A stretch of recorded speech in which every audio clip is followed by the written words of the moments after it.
On dit souvent que l'amour se voit, mais parfois il se vit en silence. Amina était brillante.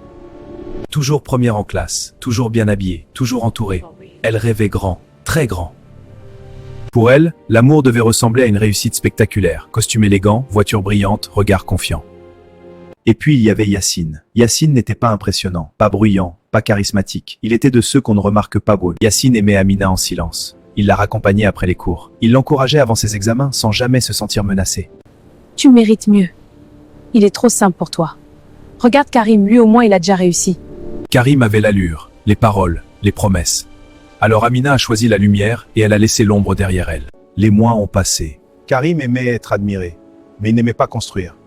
Il aimait parler de projets, mais jamais travailler pour eux.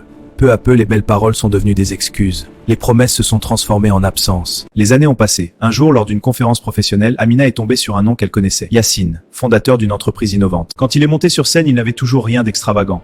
Mais il avait quelque chose de plus puissant, la confiance tranquille, la paix intérieure. À cet instant, Amina a compris. Elle ne l'avait pas quitté seulement. Elle l'avait quitté parce qu'elle ne savait pas reconnaître la valeur silencieuse. À la fin de la conférence, elle s'est approchée. Il a souri. Un sourire calme, respectueux, distant. Ce jour-là, Amina n'a pas perdu un homme. Elle a gagné une leçon. La vraie grandeur ne crie pas, elle se construit.